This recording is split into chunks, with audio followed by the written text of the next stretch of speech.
You're on your way to work, and you're banged up pretty good. In the ER, they find that your right knee is fractured. Your left femur is broken. So is your right arm. Bad as it is, you're lucky. Well, you were lucky. Kind of. What you don't know is that your luck completely ran out the moment that car slammed into you. Never mind that you're in the hospital. Your broken bones won't be treated. Not for weeks. You don't know that a doctor sees you lying there on that gurney and decides, this one is ideal. You don't know what an excellent candidate you are for a little experiment. No one will tell you what's about to happen. Consent? Forget it. No one will seek your consent. Not ever. Congratulations, I guess. You just became Human Product 12. And make out a small beam of light against the mirror. 1.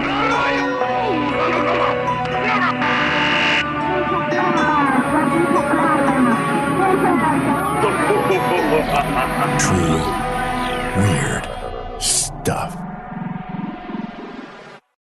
Atomic radiations of any kind may prove damaging to human beings.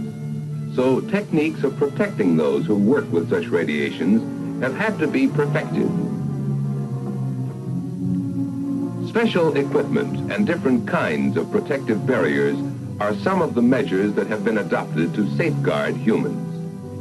Inventing instruments to detect radiations and discovering materials that will block and stop radiations require extensive tests. That's from an instructional film produced in the 1950s by Encyclopedia Britannica. The atomic age in America was a wildly contradictory time. On the one hand, atomic energy seemed as shiny and new and limitless as the American dream itself. On the other hand, humanity had also learned the terrible cost of unleashing nuclear power, knew the world-annihilating risks, had already seen in Hiroshima and Nagasaki just how big a price there was to pay for splitting the atom. Every single human being on Earth born after 1951 has been exposed to radiation fallout from nuclear weapons testing. Every last one of us. The degree of exposure varies, though, and while for some people there might be an increased risk of cancer, for most of us that increased risk is very small. Not that anyone asked your permission to take that risk. It's just sort of baked into the idea of being born on this planet. What you might call a literal occupational hazard. The CDC puts it in the most blandly wholesome way imaginable. Your individual dose from fallout will depend on a number of factors such as where you lived, when the testing occurred, how much time you spent outdoors, the weather, how much milk you drank, and fresh fruits and vegetables you ate, and other personal lifestyle and individual factors. I guess the first question I have is about these lifestyle factors. When you consider that before 1963, there had been more than 500 tests of nuclear weapons conducted in Earth's atmosphere, all those particles and gases, all invisible, traveling through the atmosphere and then falling to the ground, exposing every soul in the contiguous United States to some level of radiation. All the body's organs, all the body's tissues, everyone 100% exposed. So maybe let's don't beat ourselves up for not doing enough Pilates or drinking green juice, because you can't dodge what you can't see. And how can you avoid something you don't even know exists? Iodine 131, strontium 90. One can lead to thyroid disease and thyroid cancer. The other can up your chances of developing leukemia. All falling to the ground like the worst kind of invisible fairy dust. But not to worry. The government promises us that the risk is so small, so teeny tiny, so very minute that it's hardly a risk at all. And you know our government is super honest and totally focused on the well-being of we the people. Except when it isn't. For example, the U.S. Department of Energy acknowledged doing 4 basic types of radiation experiments on human subjects from the 1940s to the 1970s. Dose-response studies looked at the biological impacts of radiation exposure. Tracer studies used radioisotopes to investigate the pathways and processes in the human body, as well as the impact of radiation on the body. And then they also did something called radionuclide metabolism studies. These were aimed at discovering not just how the radioisotopes were retained or excreted, but how they behaved inside the body. Then there were the experimental treatments for disease, and many of those became routine medical options. If you or someone you know has received radiation therapy for cancer, this is where all of that began. There are people alive today thanks to those therapies. Wouldn't it be amazing if we could thank the individuals who chose to be part of those medical breakthroughs? Well, unfortunately, we can't thank them. One, because the feds grimly acknowledge that informed consent or any kind of consent from a human subject wasn't even legally required until 1974. And two, many of the human subjects involved in these radiation protocols had no idea that they were part of any experiment. To be fair, there were experiments using volunteer subjects. Sometimes the employees of whatever research facility was conducting the tests. There were experiments done using chronically ill patients, including children, and experiments that involved terminally ill patients. Prison inmates were often used, and in a handful of cases, the scientists themselves served as their own guinea pigs. In those days, before computers, record-keeping wasn't optimal. Documentation was apparently half-assed and sketchy. The words the feds use is fragmented. Researchers weren't great about dates, so that made for a big old mess to sort out. And some of these experiments went down at universities and private hospitals, with the Department of Energy paying the bills, but not providing much in the way of oversight. It was far, far too easy for files to be misplaced, damaged, or destroyed.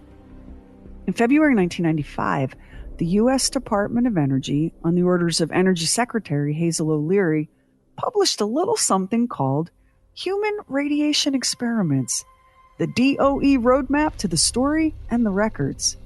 It's dense and dry and absolutely delightful if you're nerdy and enjoy paging through declassified documents. It covered 150 radiation experiments on human subjects, dating from the early 1940s through the early 1970s. And then, in July 1995, the DOE released another version with an additional 275 research programs they'd unearthed. I'll tell you what's shocking, but probably shouldn't be. It's just how loose and improvisational so many of these experiments appear to have been. Like the one where they got some volunteers to drink water laced with plutonium. To be fair, they did tell the men what they were drinking. They just said that the levels were so low that it was almost not even worth the bother, but why not just humor us and chug a lug? The manifestations of radiation in the body are many and range from slight to severe. Loss of hair, nausea, bleeding, inability of the body to resist other ailments and make its own repair. These are some of them. And they may be climaxed by the ultimate symptom, death itself. However, complete recovery is more probable. Now, if you had the misfortune of being a patient at the Elgin State Hospital in Elgin, Illinois between 1931 and 1933, you might have found yourself injected with radium as part of an experiment in treating mental health disorders. This was more than 15 years before the Argonne National Laboratory was chartered. And here's why that mattered. America's first national lab, Argonne's stated mission was cooperative research in nucleonics. When Argonne got their hands on Elgin State Hospital's records, they found a mess. Argonne gamely tried to locate the patients to figure out what, if any, impact the radium injections had had on the health and longevity of these subjects, none of whom gave consent, and they weren't in any position to consent. But back in the 1930s, the The attitude appeared to be, oh, well, they're mental patients, so whatever. Defective and undesirable. Remember, this was a time when eugenics was the rage and selective breeding in humans to eliminate so-called inferior people and undesirables was a concept that was more widely embraced than any of us like to think about, because we like to imagine ourselves as much nobler than we really are. It just so happens that in 1933, during the Elgin Hospital radium experiment, over in Germany, the Nazis were busy passing their first eugenics policy, the law for the prevention of hereditarily diseased offspring. This law required all physicians in Germany to record and register every patient with genetic-based illnesses. They made an exception for women over the age of 45, women past childbearing age. The Nazis had this maniacal fixation on controlling reproduction, which is crazy, right? Because can you even imagine such a thing happening today? And think about this. Hitler had only been in power for 6 months at that point. That's how fast a monstrous idea can become the law of the land. But back to the USA, let's talk about the Hanford Laboratory in Washington State. Part of the Manhattan Project, Hanford produced nearly 2/3 of the plutonium used in America's nuclear stockpile. You saw the movie Oppenheimer? The plutonium used in the Trinity test came from Hanford. So did the materials for the bombs that helped end World War II. It seems like if you wanted to work at Hanford, you needed to be up for anything, like volunteering to stand outside in a cloud of radiation and intentionally inhale, then submit to a slew of tests to measure just how much of that radiation had been taken in by the thyroid. 8 other Hanford employees spent a month drinking milk from cows fed iodine-131, which sounds benign, but isn't. Iodine-131 is a product of nuclear fission, a major source of contamination from the 1950s atomic bomb test to Chernobyl and the Fukushima nuclear disaster of 2011. Once again, the goal was to assess uptake by the human thyroid. I just hope those 8 Hanford employees at least got a pizza party as a thank you. Iodine-131 was the star of another study involving 65 psychiatric patients at a clinic in San Francisco. Diagnoses ranged from anorexia to manic depression to schizophrenia. The control group of so-called normal minds consisted of volunteers from the clinic's medical and clerical staff. The goal was to figure out if the thyroid functioned the same in people with a mental health disorder as it did in the normal population. Spoiler alert, there was zero difference. For nearly a decade, beginning in 1949, inmates at San Quentin were a buffet of human subject research. In one experiment, test subjects had blood drawn, which was laced with phosphorus-32 and then re-injected. We know now that phosphorus-32 can damage DNA and cause a host of other rough side effects, like nausea, cramps, inflammation of the lungs, inflammation of the abdominal wall, and bone marrow depression, which could be permanent. Bone marrow depression means a decrease in white blood cells, red blood cells, and platelets. But hey, these were criminals, right? Paying their debt to society one way or another.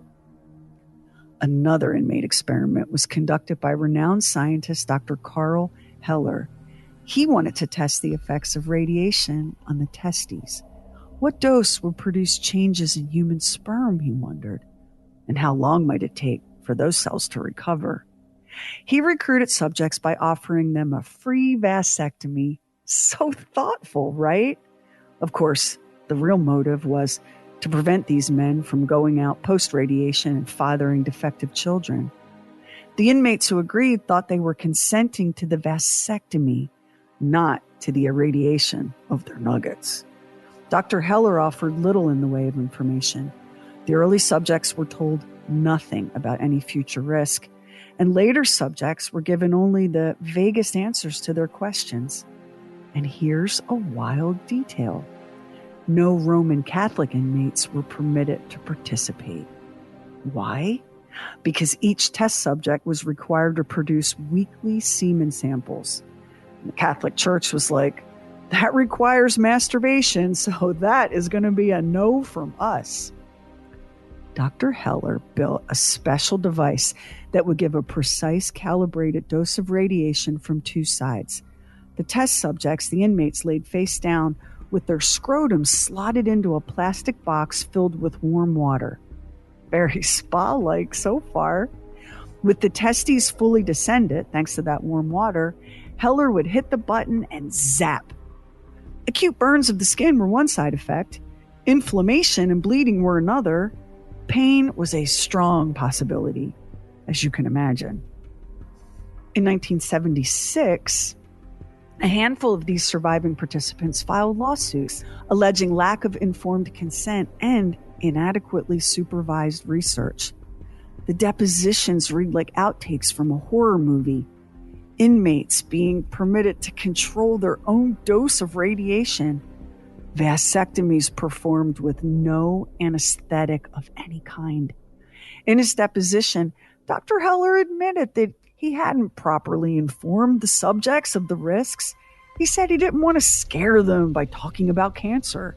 He insisted that he had used the phrase tumor of the testes, something echoed in many of the subjects' reports. Problem was, he allegedly told the men that the risk was 1 in a million, which was more than a little optimistic. The lawsuit was settled out of court in 1979, and the 9 plaintiffs split a whopping $2,215. That's about $9,628 in today's money. Seems low, doesn't it? But there you go. The estimated dose needed to bring about permanent sterility exceeds the lethal dose. So obviously sterility by radiation would be just incidental. A matter a dead man wouldn't worry about. From employees at Oak Ridge volunteering to inhale airborne uranium oxide dust, to comatose, terminally ill patients getting plutonium injected into their brains, to the 7 orphan children who were given milk contaminated with iodine-13 for 14 days, the Atomic Energy Commission stayed busy for decades. When you read the reports, it's so easy to forget that these were human beings with families and friends and hopes and dreams. It's all data and statistics, the humanity of all those test subjects smothered under technical language. It's impossible to tell their stories when we don't even know their names. Except there is at least one story we can tell, and it goes like this.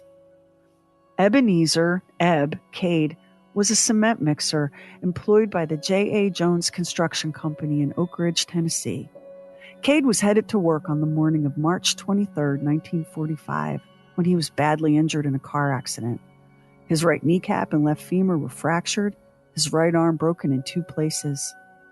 It was his bad luck that the deputy director of the Manhattan District Engineer Hospital, Dr. Heimer Friedel, had an agenda beyond providing life-saving care to patients. Dr. Friedel was an Army physician. He'd been stationed at Oak Ridge with explicit orders to protect the health and safety of the Manhattan Project. On that fateful morning in March 1945, when Ebb Cade was brought into the ER, Dr. Friedel saw more than just another victim of an auto accident. Dr. Friedel saw what he described as a well-developed, well-nourished, colored male. He ordered Cade to be admitted, but the man's injuries were not to be treated. Which sounds barbaric, but at the time wasn't all that uncommon. These were the days when antibiotics were just coming into use and surgeries were often delayed if there was any possibility of infection that would put the patient at risk of sepsis. Cade, despite being in good health overall, suffered from tooth decay and obvious inflammation of his gums.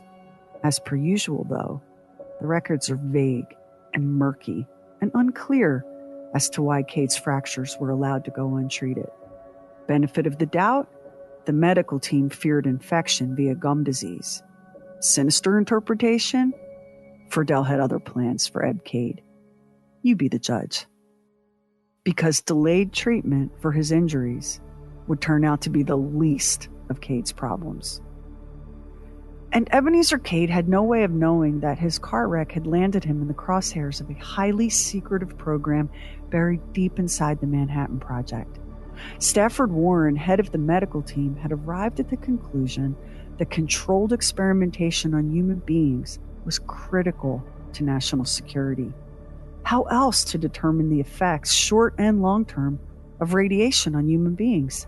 How much radioactive material will be toxic? How much would remain in the body after normal metabolic processes, and for how long?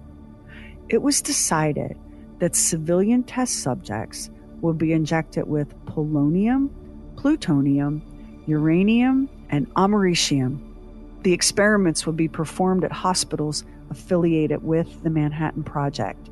Strong Memorial Hospital in Rochester, New York, with 11 test subjects.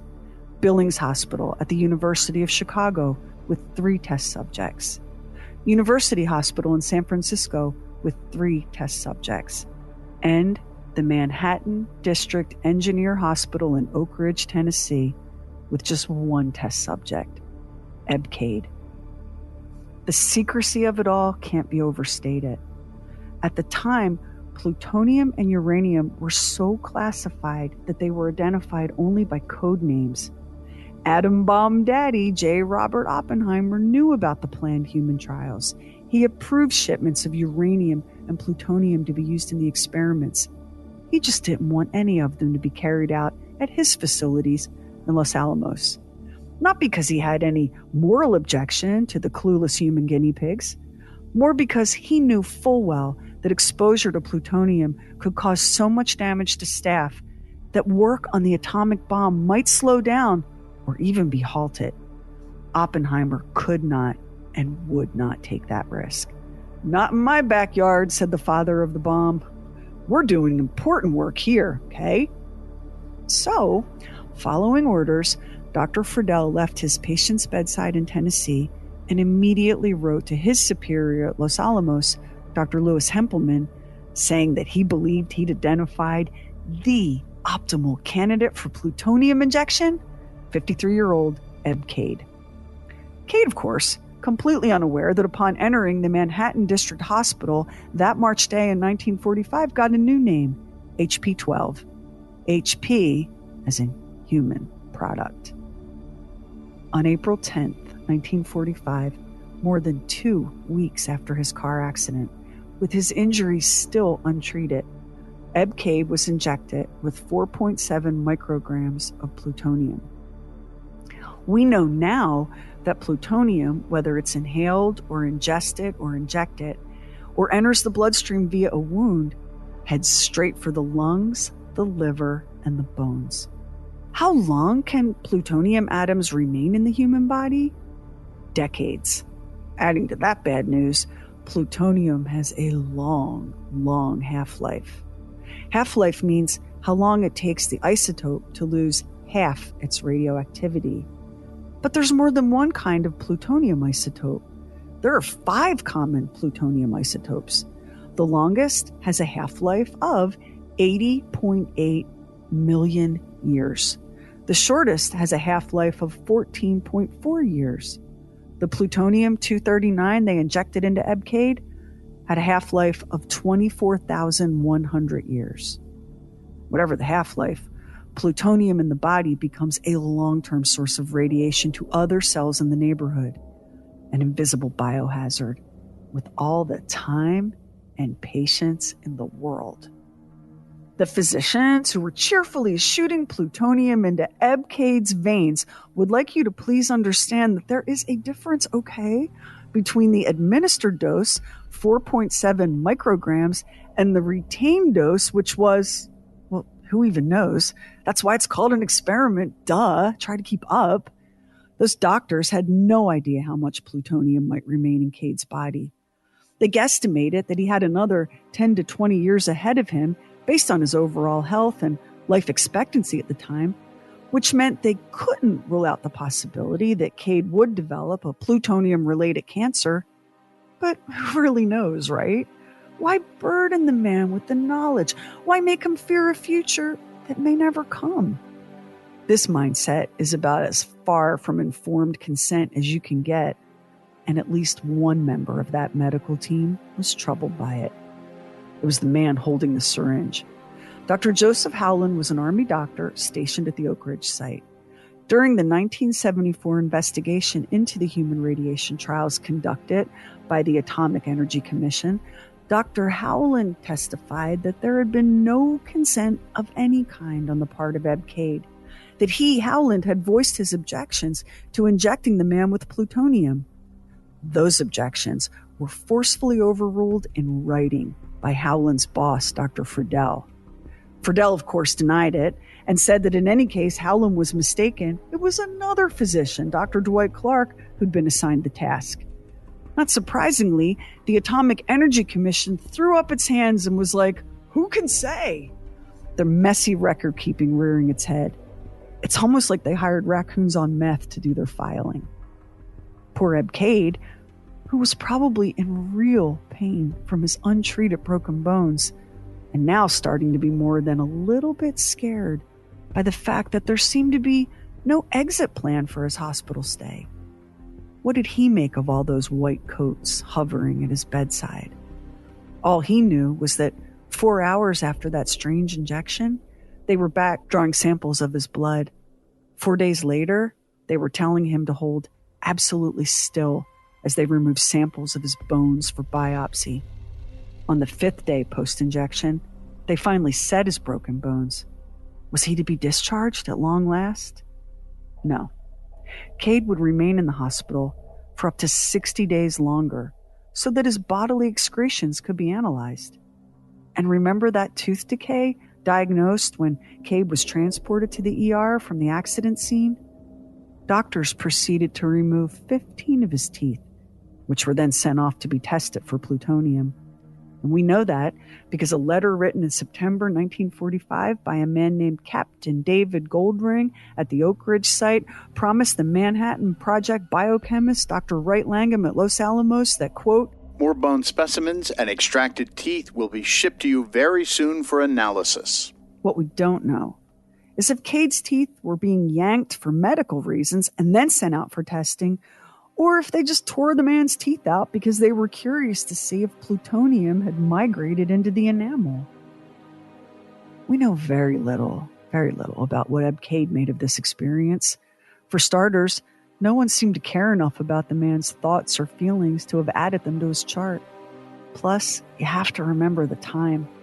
A black man in 1945 in the state of Tennessee did not have the same legal rights and protections as the white men in white coats who stood by his hospital bed. Starting in 1866 with the passage of a law mandating separate schools for white and black children, segregation was serious business in Tennessee. Mixed-race marriage was a felony. Hotels, restaurants, and theaters had the legal right to refuse entry to black people. I'm not saying that the Manhattan Project doctors in Oak Ridge viewed Ebb Cade as less of a human being than themselves, because I can't prove that. I'm just saying that given the historical context, it's not a huge stretch to say that these men did perhaps see Mr. Cade as their inferior. Oak Ridge was a secret place, not found on any maps until after 1959. Ebb Cade was one of 7,000 African-American workers recruited to work on the Manhattan Project. They weren't told much of anything. Still, the jobs were appealing because President Franklin D. Roosevelt outlawed racial discrimination by federal agencies. Pay for African-American workers at Oak Ridge was better than what was typically available in the South. The opportunities, though, those were the same old. Domestic and menial labor, construction work, like the job Ebb Cade held as a cement mixer. Recruited workers were sent by train and bus to this odd little town near Knoxville, a town patrolled by armed troops.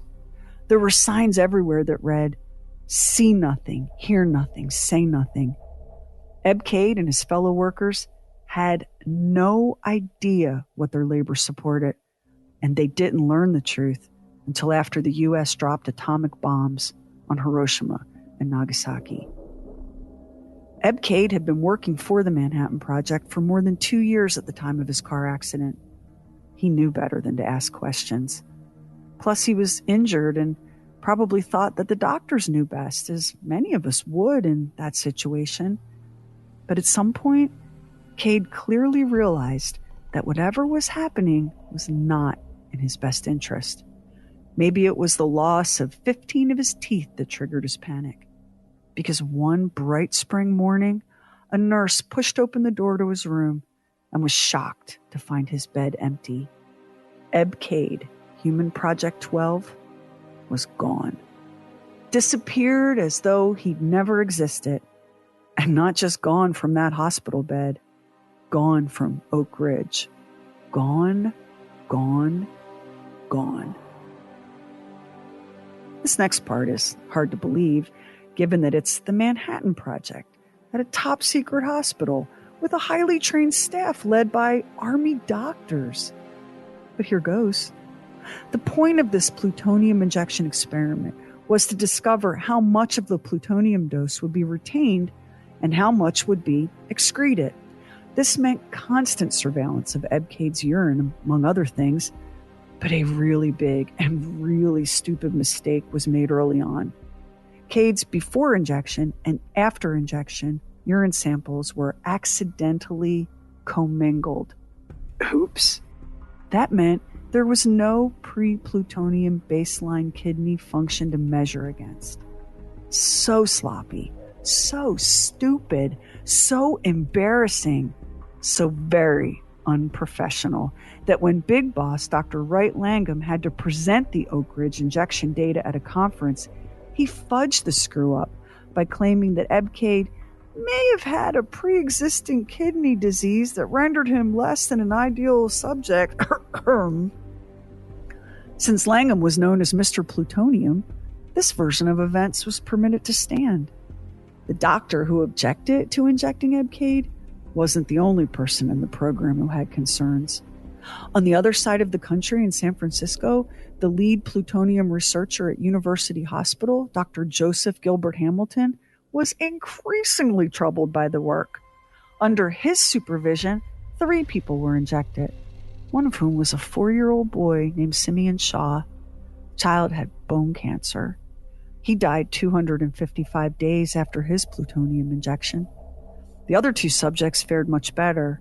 Elmer Allen lived for 44 years, and Albert Stevens clocked another 20 years and earned bragging rights for being the man who survived the highest known accumulated dose of radiation of any human being. Dr. Hamilton, like the others in the program, justified not informing his patients about the plutonium being injected into their bodies. His reasoning was national security. And also, these test subjects all had cancer. Did he see them as having nothing to lose? And now it's time for a shocking little fun fact. Albert Stevens had been misdiagnosed. He didn't have cancer. He had a stomach ulcer. Oh well. At any rate, Hamilton's conscience must have been gnawing away at him. In 1950, Hamilton wrote a memo to the Atomic Energy Commission's Director of Biology and Medicine, Dr. Shields Warren. In it, he strongly advised replacing human subjects with chimpanzees. It was more than an attack of conscience. Hamilton was drawing some very uncomfortable parallels between his work with human radiation studies and the Nazis. Hamilton's memo urged the Atomic Energy Commission to rethink its position on human subjects, warning that the organization was risking what he called considerable criticism and that the program had a little of the Buchenwald touch about it. Buchenwald, as in the largest Nazi concentration camp in Germany. Buchenwald, as in the Nazi concentration camp where more than 56,000 souls were murdered. Experimentation on human beings was among the many atrocities committed at Buchenwald.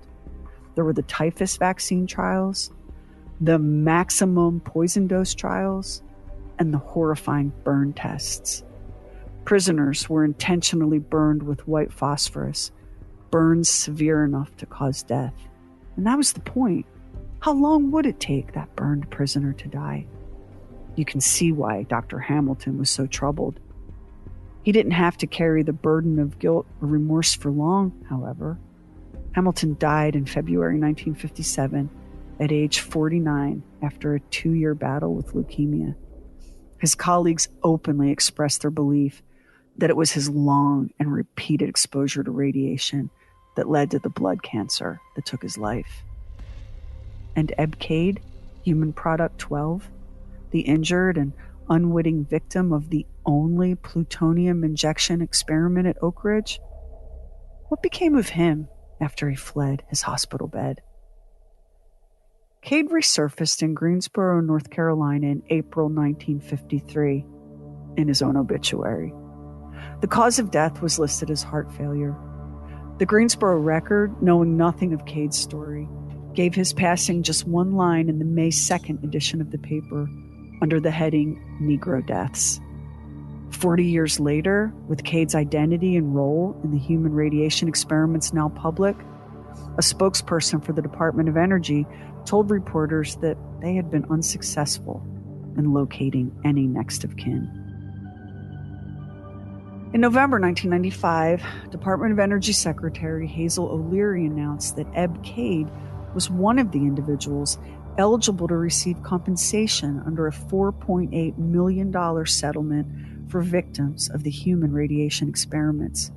Which sounds nice, but Cade was long dead, and he died never knowing the truth of what had happened to him in 1945 at the Manhattan District Engineer Hospital. It's very possible that no one would know his name today if not for the work of a journalist named Eileen Wellsome. While working as a reporter for the Albuquerque Tribune, Wellsome published a 3-part series in 1993 called The Plutonium Experiment. She won the Pulitzer Prize for her work in exposing the truth about the human radiation experiments, the truth about American citizens who didn't know and never consented to be the human guinea pigs for the atomic age. In the fields of medicine and biochemistry, isotopes are performing near miracles of diagnosis and discovery. With radioactive sodium, doctors are solving more of the seeming mysteries of heart disease and circulatory disturbances. Radioactive phosphorus has been used to locate tumors in the brain and greatly simplify operations for their removal. Iodine-131 finds one of many uses in revealing conditions of the thyroid, and there are many more. New ways of using isotopes are being discovered constantly through the tireless work of modern pioneers in such fields as chemistry, metallurgy, medicine, and biology. It's true that good came from the Atomic Energy Commission's research. We know now what levels of radiation exposure are harmful to humans. You benefit from this every time you get an X-ray. Workers at nuclear power plants are safer. People are alive today thanks to advances in nuclear medicine. Diseases that used to be straight-up death sentences, like acute myeloid leukemia, are now treatable. But we paid for so much of that knowledge with our humanity. Like when we dosed children with disabilities at the Fernald School in Massachusetts. We dosed them with radioactive calcium and iron without informing their parents. Like when we dosed more than 800 poor pregnant women in Tennessee with radioactive iron. Like when we left Ebb Cade in a hospital bed with severe and untreated injuries while we waited for the delivery of the Plutonium-239 he never agreed to have injected into his body.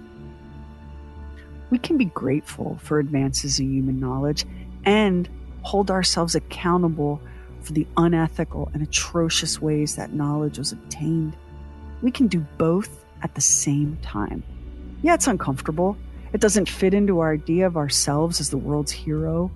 It doesn't fit into any of our mythic ideas of America. It's an ugly story, but it's one we have to tell. Because if we don't, there's a chance it happens again. And this time, maybe it happens to you. But all are within man's power, subject to his command. On man's wisdom, On his firmness in the use of that power depends now the future of his children and his children's children in the new world of the atomic age. I'm so heartbroken when I think about Ebb Cade. There were so many people whose names we don't know who suffered mightily during these atomic age human experiments. But because we know just enough of Ebb Cade's story to make it a human story, I just can't shake it, Max. I cannot seem to let this one go.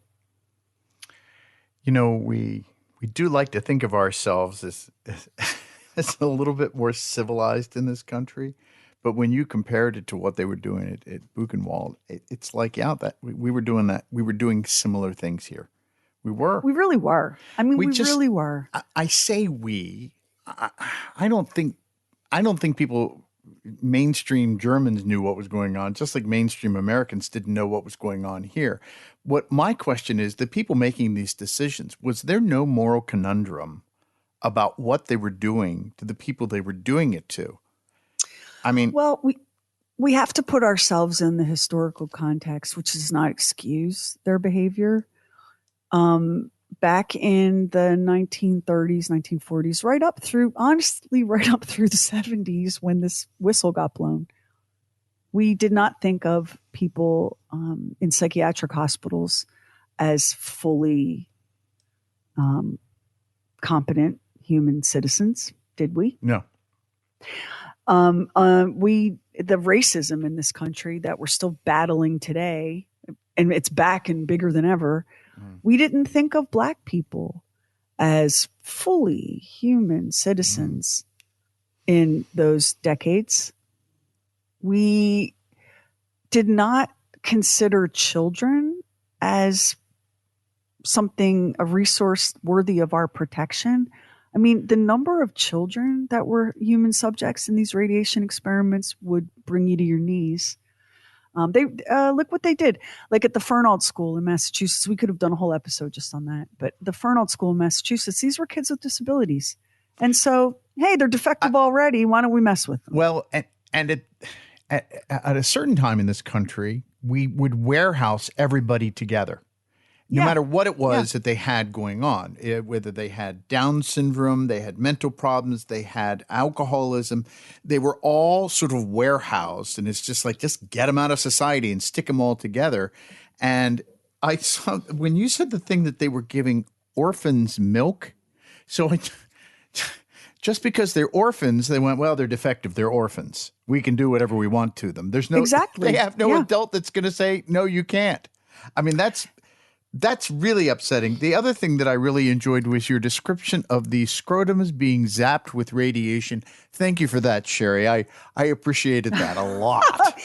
I was thinking about shades of the testicular testosterone experiment episode that we did. Yeah. It's called Ballsy, if you haven't listened to that one. It's about a different doctor at San Quentin who was mashing up testicles and injecting them into people to give them more vim and vigor and all of that. Goat testicles, people testicles. Like he was just crazed by the testes. Yeah. I wish I could believe that we've made a ton of progress in the direction of granting people their full humanity, regardless of their age, gender, race, sexual orientation, job status. Like, I would love to feel like we've come a long way. I don't think we have. And I don't think we've come as far as we think we have, clearly. Do you know what this makes me wonder? It always makes me wonder what's going on now that we don't know about, that we're going to find out 20, 30 years from now, that's happening now that we would be horrified to know about. Yeah. And you know that there's something. And this was a one where I was like really wrestling with, but look at all the good. When you read these declassified documents for all of these different radiation experiments, many of them, to be fair, many of them were fairly benign. And by that, I mean they weren't injecting plutonium into someone's brain or giving a child radioactive milk. Those are not the benign ones. A lot of these were fairly benign, and they were working with, blood samples or tissue samples or whatever. And we learned an awful lot. Like when I was a child, leukemia was a death sentence. Now, there are people who don't survive leukemia, but it's considered a treatable disease now, which is a new thing. We've made extraordinary advances with breast cancer, prostate cancer, lung cancer. We've made incredible advances with nuclear medicine, full stop. But people don't ever stop to think, how did we do that? Like, how did we get there? Yeah. And everybody, if you ask people, they'll go, oh, well, that's like laboratory animals, right? Like mice, rabbits, monkeys, because you don't want to think that your own government, was not turning a blind eye, but like actively recruiting and participating. This is not a blind eye. Somebody was making a decision to grant money to somebody who was a doctor to make these experiments. What's astonishing is, and I guess there were people, as you pointed out along the way, were going, hey, I'm sorry, I've got a conscience and I have a sense of morals. This is immoral what we're doing. But you had to figure there were a bunch of people along the way who rationalized that this was absolutely perfectly fine to do to human beings. Well, look at, I wanted to make a point of shouting out Dr. Joseph Howland in this episode, because he objected firmly and, was overruled, and he's military, you're in the military. Like, I think people that aren't, those of us that are not in the military, perhaps have no comprehension of military discipline and how that's its own separate world. And he eventually complied on orders. The other thing I want to talk about the amount of time Ebb Cade spent in that hospital bed before they injected him and then treated his injuries, which were pretty significant. Okay. Yes, they feared infection, and there was not, a ready supply of antibiotics in 1945 like we enjoy today. But you also have to remember, no internet and no overnight FedEx. So Dr. Friedel had to write to his superiors in Los Alamos, who then had to greenlight his choice of this experimental test subject. And then the plutonium had to be delivered to Oak Ridge in an Army transport. It wasn't like, you're going to Amazon.com and getting prime delivery on your plutonium-239. So Ebb's delay for treatment was a function both of, we're a little worried about infection, and also how much time it took. Do you see what I'm saying? To just get the approval and the plutonium on board to do the experiment. All I could think about was, did they duke him the hospital stay? Well, they had to, because the man escaped. He escaped. He never paid a bill. You mean he didn't get one of those envelopes with a window in it that says open immediately? Yeah. I wondered about that as well. I'm hoping they duked him the hospital stay at least. Well, they were never able to find a next of kin to serve them the bill.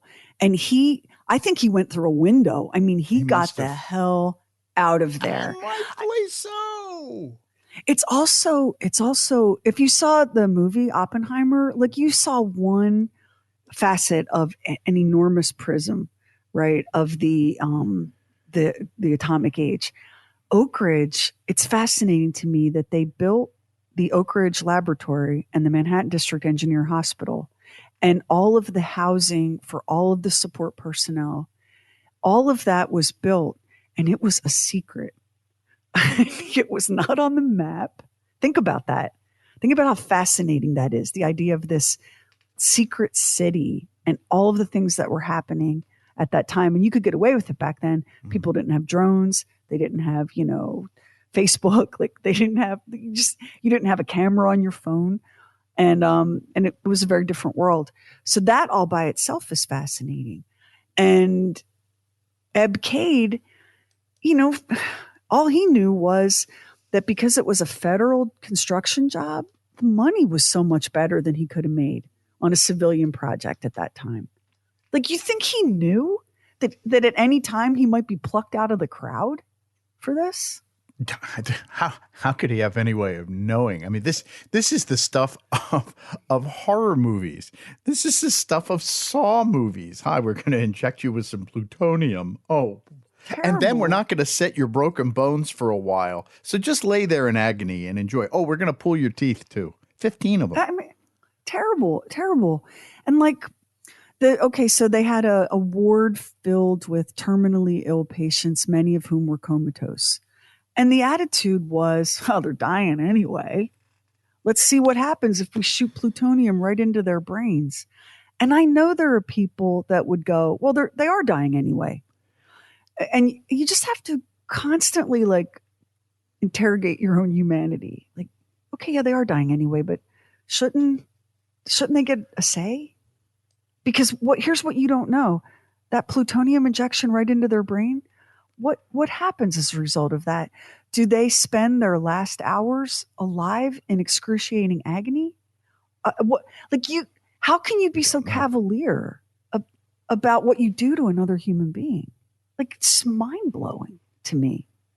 And the little boy, the 4-year-old boy, Simeon Shaw, who was part of the human test cohort at the Manhattan Project Hospital in San Francisco. Yes, he had bone cancer. He did.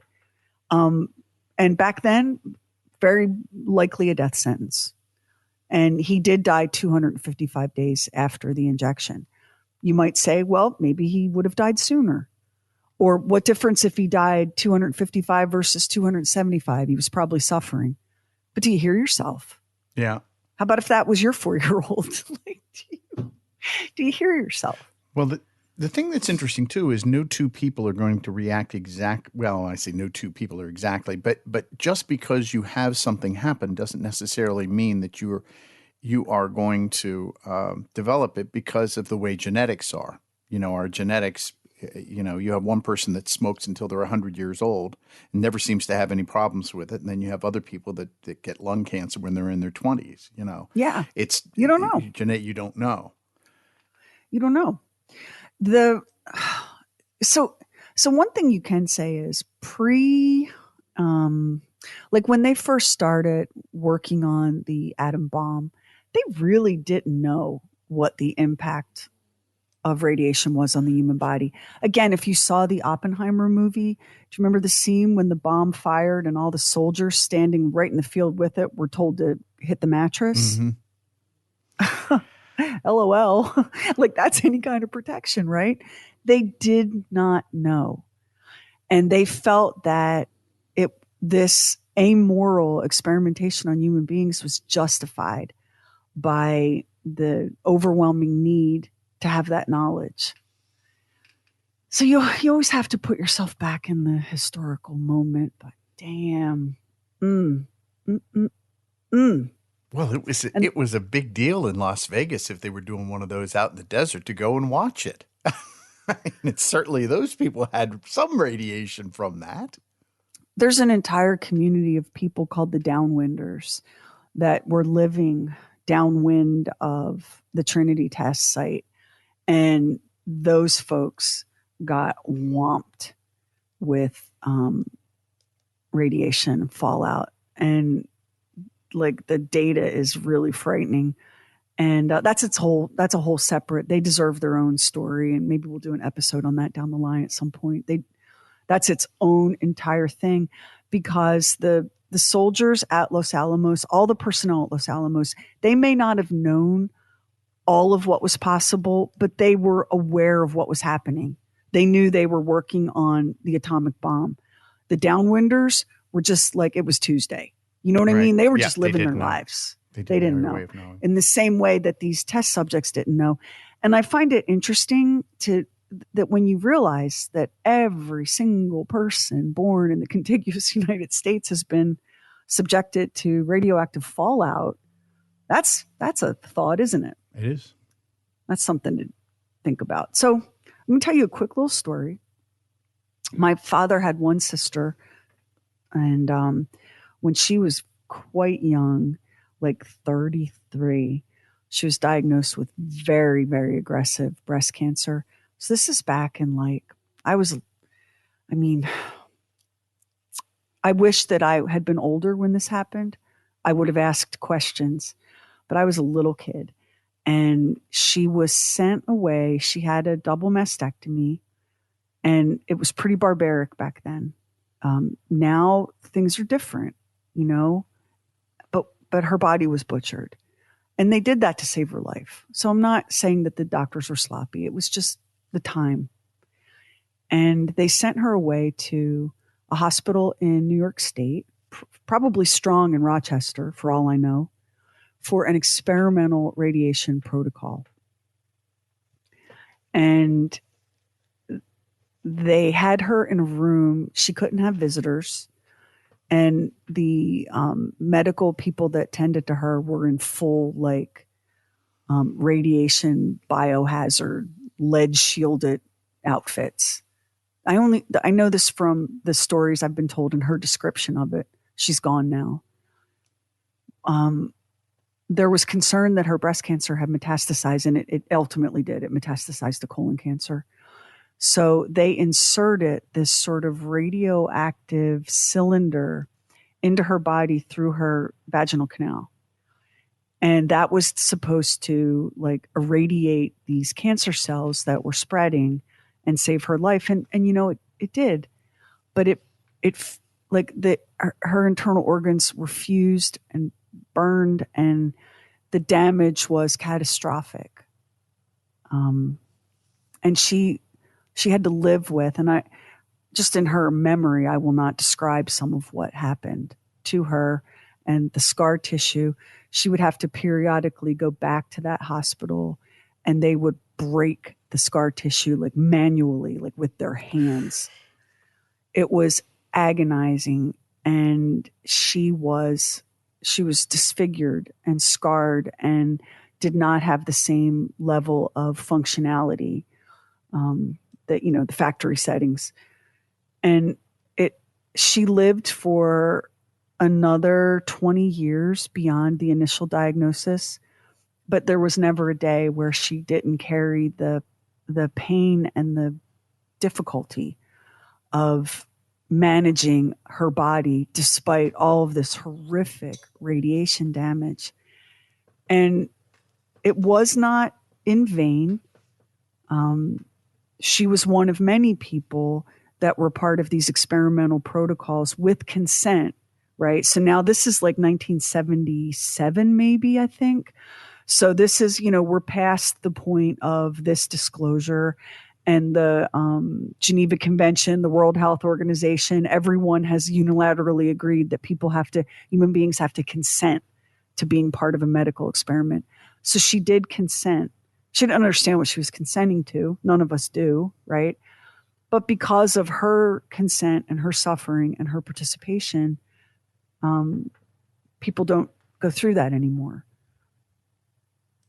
But having seen what she endured, she died shortly after I got out of college. Having seen what she endured and knowing the brutality that it left, the wreckage of her body that was left, I don't know, maybe that kind of set me up, predisposed me to feel more fierce and protective of somebody like Ebb Cade. It's really easy to read about it in a book or hear about it on a podcast or, in a passing thing on 60 Minutes or whatever. If you read these declassified DOE reports, they're very, very dry. I mean, the only one that really comes to life is the testicle experiments. Those are described in such careful, loving detail that it's crazy. Let's drop those ballsies into that hot water, fellas,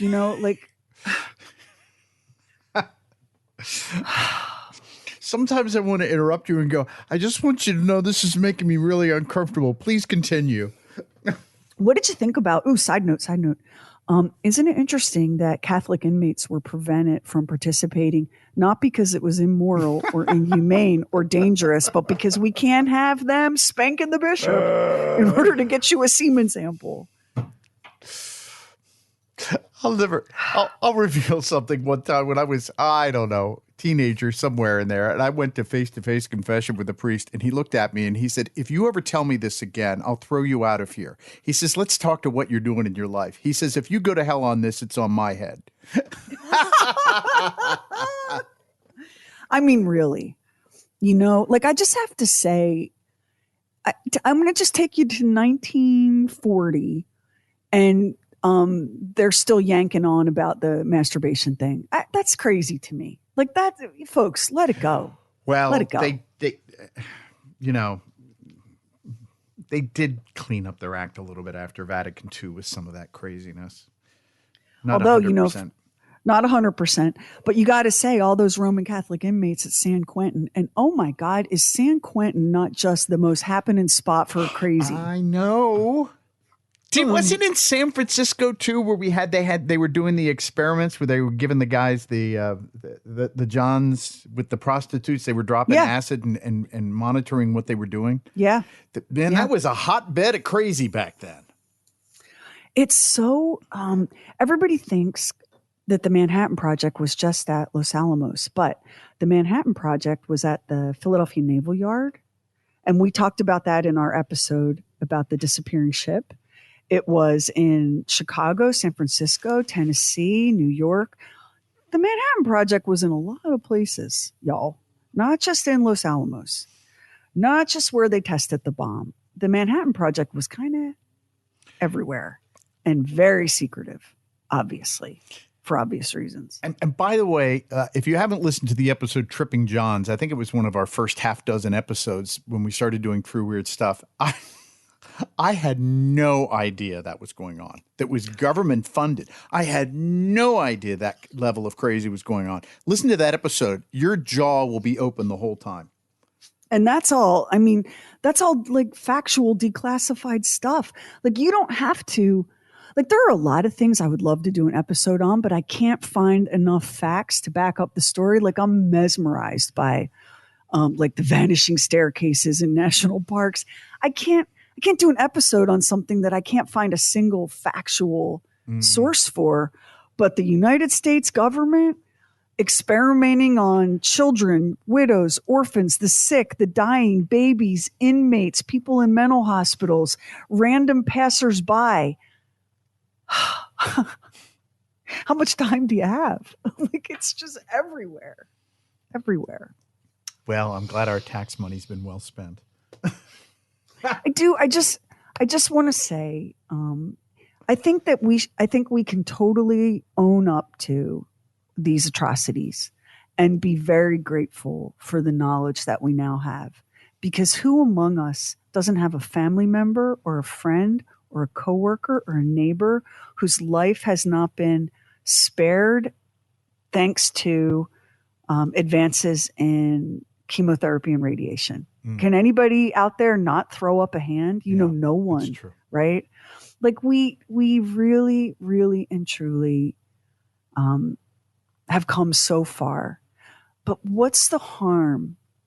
Like, are we so childish and defensive and narcissistic that we can't say we have really come so far and we owe an enormous debt to the people who had no idea they were our guinea pigs. And we have to be accountable. And we have to take steps to make sure these kinds of things don't ever happen again. Why is it so hard for us to do that, do you think?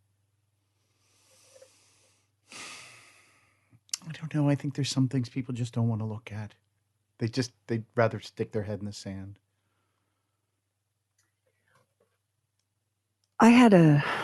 So, I went to Catholic school. I went to a Catholic prep school for high school. And Max and I were probably going to get visited by the Vatican because between us, we are not maybe the best ambassadors for any of that. But I went to a Catholic prep. I'm very thankful. My grandmother pawned jewelry to put me in a school because she so believed in my future. And I will never, ever be able to repay that. But one of my teachers was an elderly nun who taught English. And she was very like, sort of apple cheeked and silver haired and, always lenient with us. Right. And so nobody really took her very seriously. and she was a brilliant mathematician, but she would not teach math. She would only teach literature because as a young woman, she had been a mathematician with the Manhattan Project. She was not at Los Alamos. She was at one of the other many Manhattan Project sites. And her experience working as a mathematician for the Manhattan Project and the resulting atomic bomb, she gave up her career and her academic pursuits and she went into religious life. And that was the end for her. She felt that that what humanity had unlocked and unleashed was more than, I guess, her conscience could reconcile. Mm-hmm. And you would never have known in a million years. We called her everything from Sister Mary English to Sister Mary Office to Sister Mary Library, depending where she was, right? Like we never, only Catholic school kids can even relate to that, right? Like and here she is, somebody with a real moral conscience about things who's trying to give back to children. Mm-hmm. And I know, I think about some of the stuff I did too, and I'm like, oh. Like we just called the nuns, like they would all have like real nun names, but we called them by whatever task they were involved in. Yeah, we had Sister Mary Chemistry and Sister Mary Library. We did the same thing. Sister Lisa Biology, like we had, whatever, right? Sister Pencil Nose. Yeah, it was Sister terrible. Elephant Ankles. So as a child, as a kid, as a student in her library or her classroom, I didn't know anything about the Manhattan Project besides like the atomic bomb, right? That was all I knew. And I didn't know anything about her journey because she never, ever, ever talked about it. You found out about it after she died when you read her obituary. Like that's how you found out. Mm. And after she passed away, one of my teachers was a priest, and he was a very important figure in my life. He understood that I was dealing with some stuff at home that made it hard for me at school, and he made a lot of my future happen by being so incredibly supportive and nurturing and tough on me too. Like he wouldn't let me make excuses. Like he made me be accountable. But he was the one who told me, Sister Mary Office, she could have been anything. And he told me just the barest outlines of her story. And I thought about her when I watched the Oppenheimer movie, and I thought about her when we were working on this episode. Because to your point, Max, there were plenty of people with a conscience, plenty of people who questioned and had doubts and who didn't think that giving radiation-laced milk to orphans was like what we needed to be doing. There were a lot of people along the way. So it's not like everybody was ruthless and unscrupulous. That's just not true. And if there are any surviving descendants of Ebenezer Cade out there, I hope the government found them and gave them Mr. Cade's share of that legal settlement. I can tell you that newspapers all over North Carolina right through the 90s, in the classified section where you have to post legal notices. Yeah. You've seen them like for bankruptcy or whatever. Pretty much every newspaper because he died in Greensboro, North Carolina, every newspaper in North Carolina ran these notices in their classified sections for a long time looking for next of kin because, he was part of this federal settlement. And the problem is, can't tell you if they ever found them because Ebb Cade was a black man in pre-civil rights America. Mm-hmm. And if you don't know what that means, I don't want to hear it from me. If you don't know what that means, do a little reading. Yeah. If you don't know what that means, please. Yeah. Please. Because those dark days are coming back. I mean, they can if we don't watch it. They can always. Experience has shown we think we evolve and then we don't. So the thing about the darkness is You know how like when you come home at night and nobody's left any lights on and you pull up into your driveway and your house is so dark and you're a little bit nervous, but you go in and you flip the light and the porch light comes on and the lamp comes on and suddenly you're in this little golden glowing island. It's still dark all around you, but you're in this safe puddle of warmth and security. That's kind of how civilization is. You've got this little puddle of light, but the darkness is all around you. And if you don't stay on top of it, it comes right back in. And anybody paying any attention to the world today, right now, knows it's gotten a little bit closer and a little bit darker. Thank you for listening to this classic episode of True Weird Stuff. To fall even further down the rabbit hole of weird history, follow True Weird Stuff on Instagram and YouTube. True Weird Stuff is a Now Media production, written and hosted by Sherry Lynch, executive produced by Tony Garcia, directed by Max Sweeten.